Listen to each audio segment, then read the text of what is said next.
Is it okay? Okay, go ahead. So I will repeat. So this time, contrary to previous decades, cette fois-ci, contrairement, excusez-moi, cette fois-ci, contrairement au cycle précédent, une bonne partie des problèmes proviennent du côté de l'offre. Alors, la politique monétaire est moins efficace. Il y a de plus en plus de voix qui s'élèvent, y compris ici au Sénat avec ma collègue, que peut-être il faudrait revoir la cible de 2 d'inflation. Ça pourrait être très difficile pour les banques centrales de maintenir la cible de 2 d'inflation. Ça pourrait même créer une récession. Une opinion là-dessus sur la pertinence des banques centrales de maintenir absolument cette cible-là de 2 d'inflation dans ce monde-là? That is a really interesting question, which I think everybody is asking at the moment. And I think the way I would answer it is first to go back in history.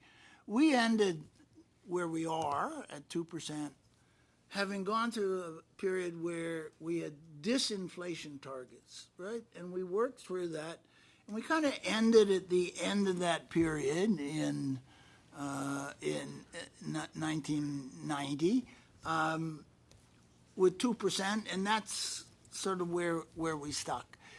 The argument to go higher at that time, and indeed a logical argument to have a higher number at the moment, is that in a period where relative prices are moving all over the place, some going up and others having to come down, that the downward movement in prices, negative increases in prices and wages, that the going negative is much more difficult than going from an increase of 1% to 0.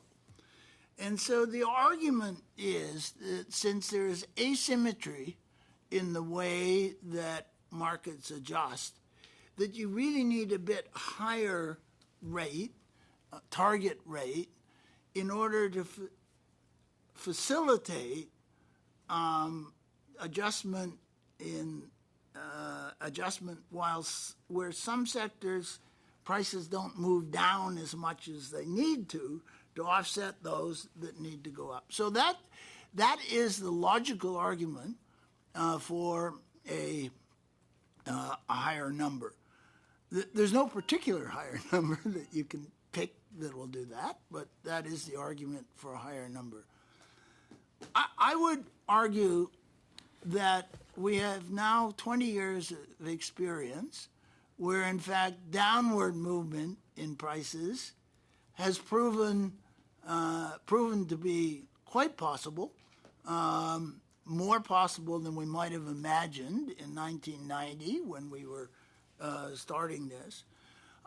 So that it's not the adjusting to the volatility of prices is certainly, in my mind, not as strong an argument as it might have been in 1990.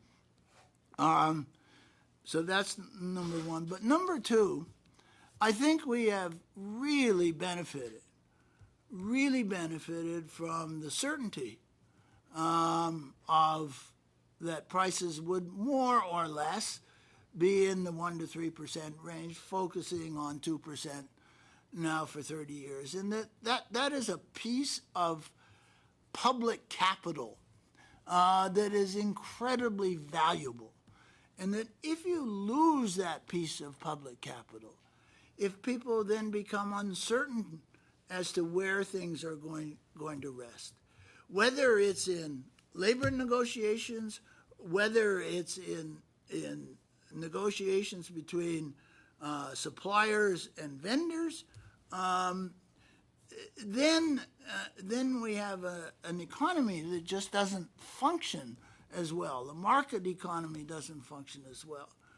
So in the end, I come out really quite strongly on the side that given where we are, given our starting point, that staying with the 2% target is really important to stay there, and that any short-term help that you might get from moving that target is way over compensated by the longer term harm.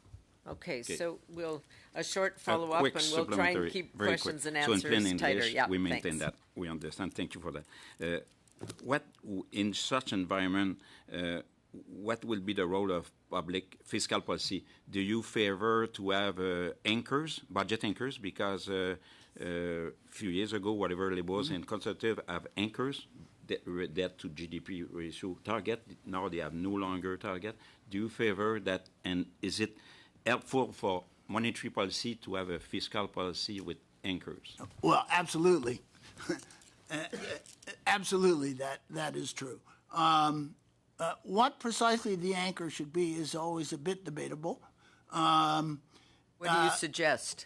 Well, in a world where the growth rate of the economy, and hence the growth rate of government revenues, is going to be not terribly robust, and indeed is likely to be only about the same rate as the rate of interest the government has to pay on debt. So no longer will growth rates exceed the rate of interest by 2 or 3 percentage points. That when you're in that situation, then indeed it really does force you back to having a anchor, which at least over the business cycle should mean that your deficit does not grow in real terms.